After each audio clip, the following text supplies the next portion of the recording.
E eu venho à tribuna nessa noite,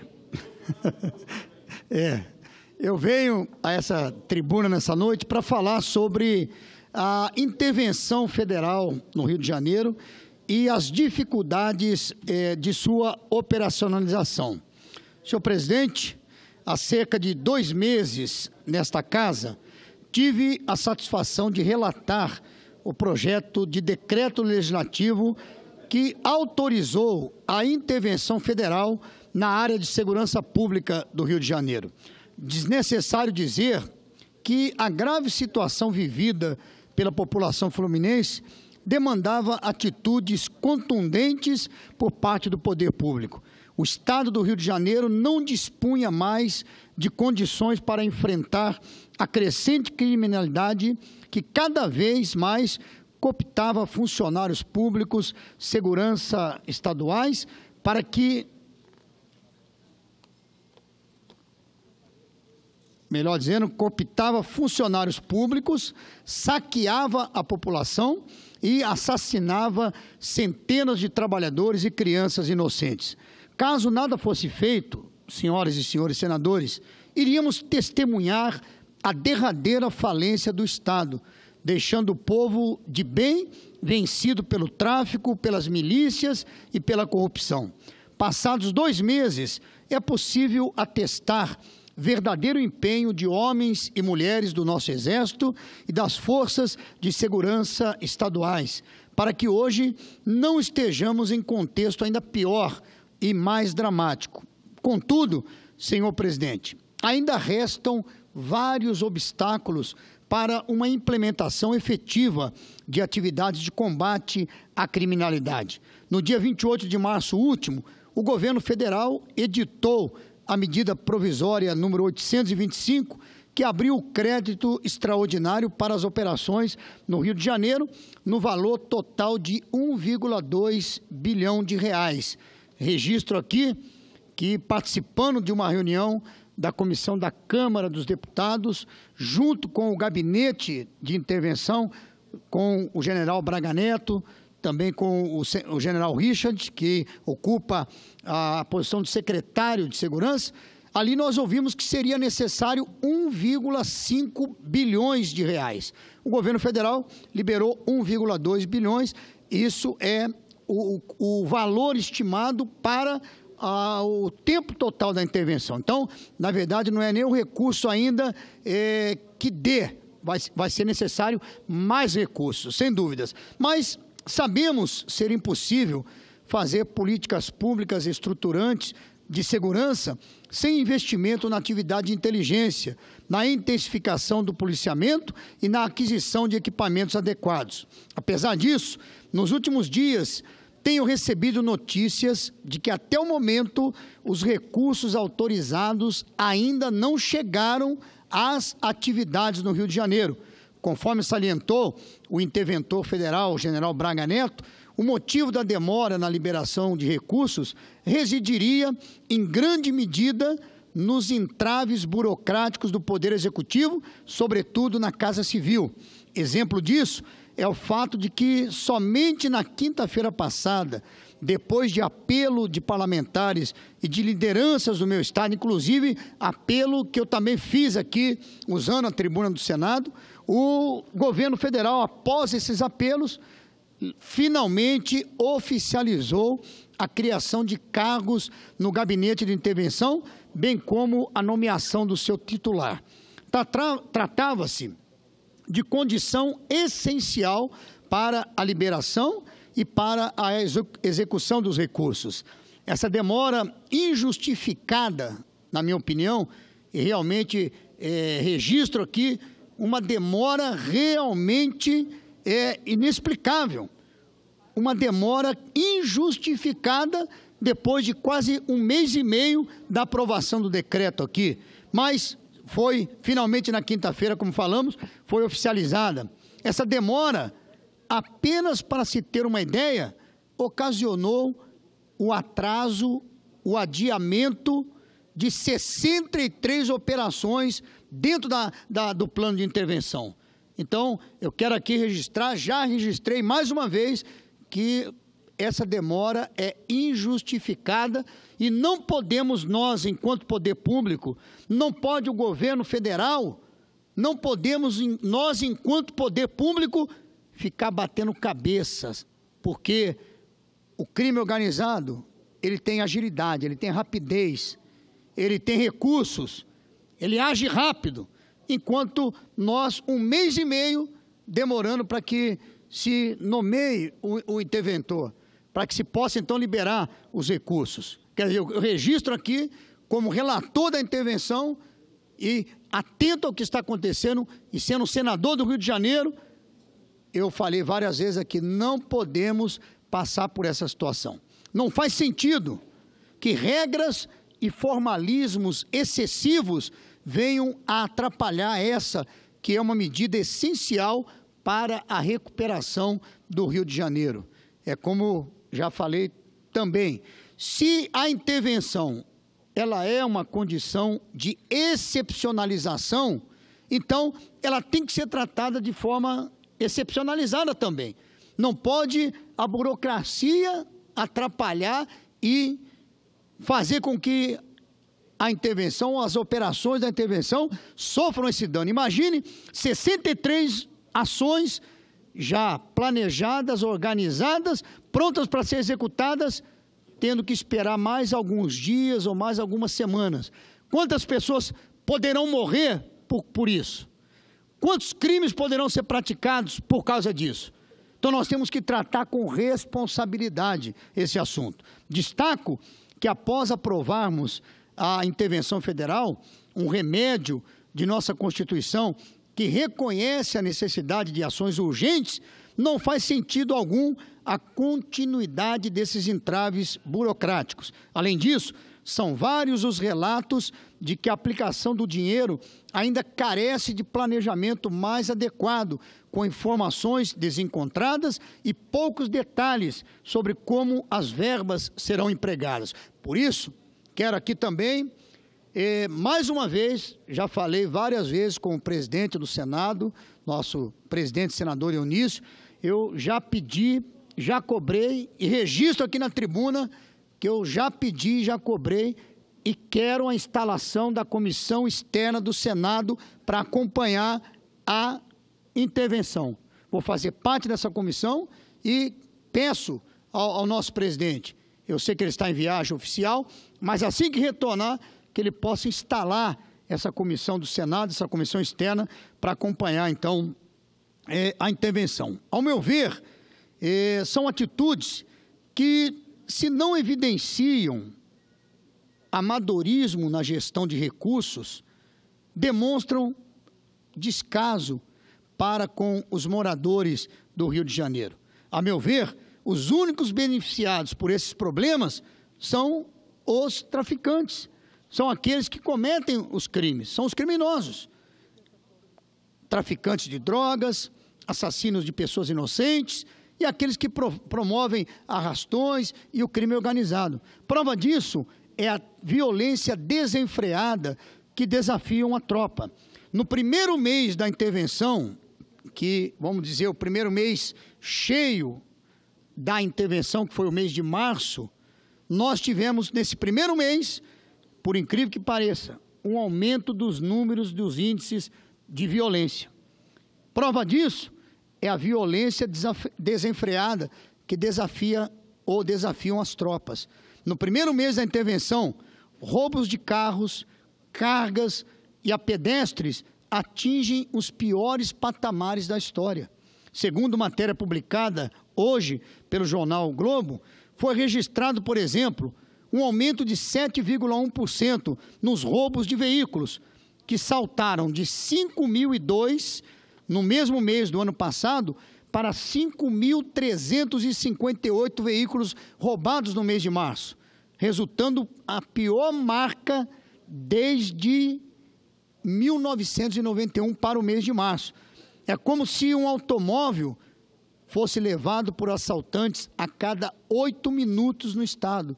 Quer dizer, a cada 8 minutos, um veículo é roubado no estado do Rio de Janeiro. Em março de 2018, houve 172 roubos de veículos por dia. Como disse, a cada 8 minutos, um carro roubado. 172 por dia. Imagine a população como anda nas ruas do Rio de Janeiro, com seu automóvel. Outras estatísticas seguiram o mesmo caminho e também atingiram o patamar mais alto desde que os números da violência no Estado passaram a ser computados. Houve recordes negativos em crimes como roubos de carga, pedestres, ônibus e também de celulares. O quadro é ruim, mesmo considerado que a comparação com o mês de março do ano passado foi prejudicada por uma greve na Polícia Civil. Vejam os números. Atenção para esses números. Março de 2016, roubos de carro, 3.392. Março de 2017, 5.002. Março de 2018, 5.358. Homicídios dolosos, março de 2016, 445. Março de 2017, 498. Março de 2018, 503. Roubo de cargas, março de 2016, 636. Março de 2017, 781. Março de 2018, 917 roubos de carga, uma média de 30,5 por dia.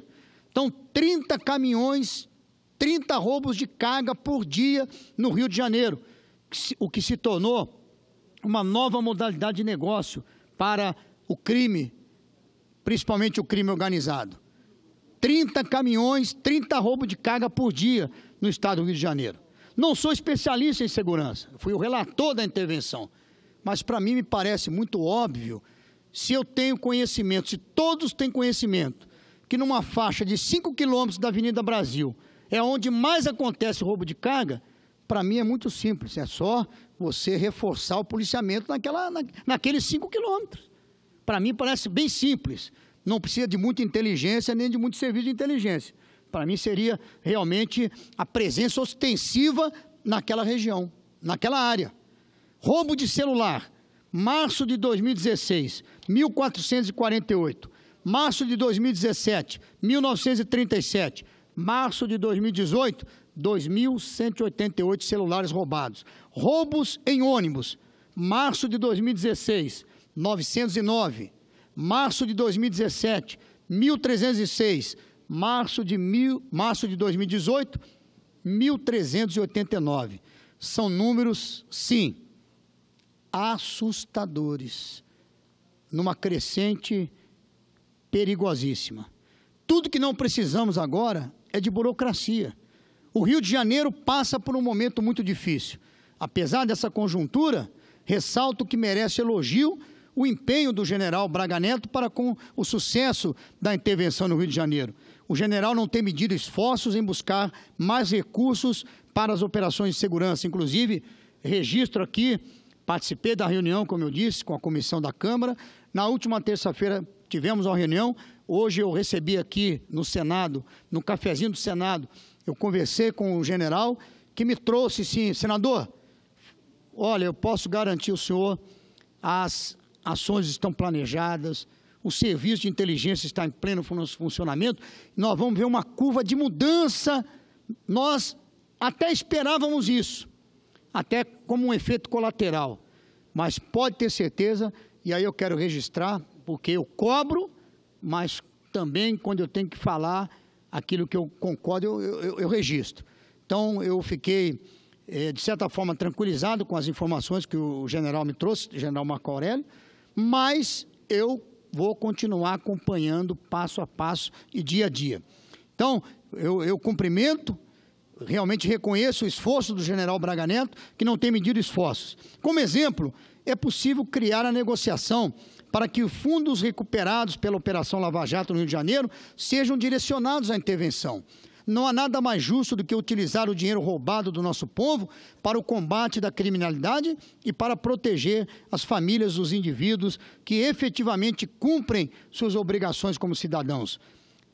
Resolvida em tese a prudência da criação de cargos para o gabinete de intervenção, faço aqui um apelo ao governo federal para que não deixe que se ergam mais obstáculos e retardar a liberação dos recursos. É uma situação que efetivamente encoraja a criminalidade e, por consequência, aprofunda a crise no estado do Rio de Janeiro. Tenho a convicção de que a continuidade desses atrasos somente irá materializar um sentimento de total descrédito para com a intervenção, seja pela população do Rio de Janeiro, seja pelos brasileiros que anseiam por soluções à grave crise de segurança pública que assola todo o nosso país. Eu quero registrar aqui, nesse momento, enquanto termino o meu pronunciamento, eu quero destacar agora que nos 2 últimos domingos eu participei, no primeiro domingo no Leblon, na caminhada em defesa do autismo, promovido pelo Instituto Mundo Azul, e no último domingo participei de outra caminhada em defesa da conscientização em prol do autismo na ilha, no instituto chamado Compartilha. E gostei muito, foi a primeira vez que participei, mas realmente eu aprendi. O conhecimento, ele quebra preconceitos. E a palavra dessas caminhadas foi exatamente acolher para incluir. Acolher a família do autista, acolher o autista, incluir a família e o autista na nossa vida, na nossa sociedade. Então, esse convívio é importante, esse convívio é muito bom, e eu quero parabenizar aqueles que promoveram essas caminhadas.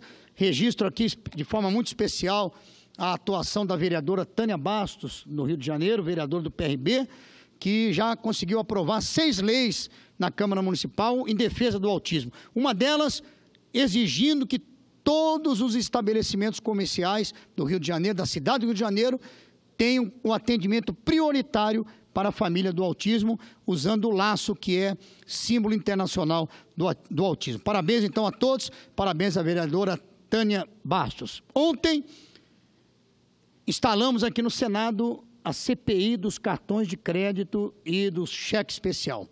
Eu sou membro titular dessa CPI, presidente é o senador Ataídes, relator o nosso senador Fernando Bezerra, e nós vamos investigar os juros abusivos do rotativo do cartão de crédito e também do cheque especial. Já fiz requerimentos convocando o representante da Associação Brasileira de Empresas de Cartão de Crédito, fiz uma convocação também para o membro do Banco Central, para uma audiência pública, porque se a própria associação, ela diz que 88% de quem tem cartão de crédito paga à vista, então sobram 12% que fazem uso do crédito rotativo. Então, eu não vejo risco tão grande no negócio. 88%, senador Wilder, paga à vista, 12% que recorre ao rotativo, e você tem juros, uma operadora chegou a cobrar 850% de juros ao ano, e a média está em 400%. Então, podemos definir como juros abusivos e, por que não, até mesmo extorsivos. Então, nós vamos trabalhar de forma focada nisso, para que possamos defender o consumidor brasileiro, porque, dicas de passagem, esse alto juro no rotativo do cartão de crédito é mais uma jabuticaba brasileira, só tem no Brasil. Então, nós vamos, nessa CPI, da qual eu faço parte, com muita honra, nós vamos investigar e trabalhar. Eu quero aqui, finalizando, e agradeço já o tempo concedido, presidenta senadora Regina, eu quero registrar aqui a presença da nossa decacampeã, é isso? Decacampeã de futebol, né? De futebol, eu ia falar futebol de praia, de futevôlei, a Lana Rodrigues, não é isso? Lana Miranda, muito bem. Lana Miranda, decacampeã de futevôlei. 10 vezes campeã, e registro aqui que ela agora é não só 10 vezes campeã, como agora ela é 10 também, senador Medeiros, porque se filiou ao PRB, é uma pré-candidata a deputada distrital aqui. Campeã mundial, né? Então, campeã mundial, né? 10 vezes campeã mundial. E agora ela é 10, ela é PRB, agora ela é 10. Seja bem-vinda, parabéns pelas vitórias, pelas conquistas, tá bom? Presidente, muito obrigado pela sessão de mais um tempo para concluir a nossa fala. Muito obrigado.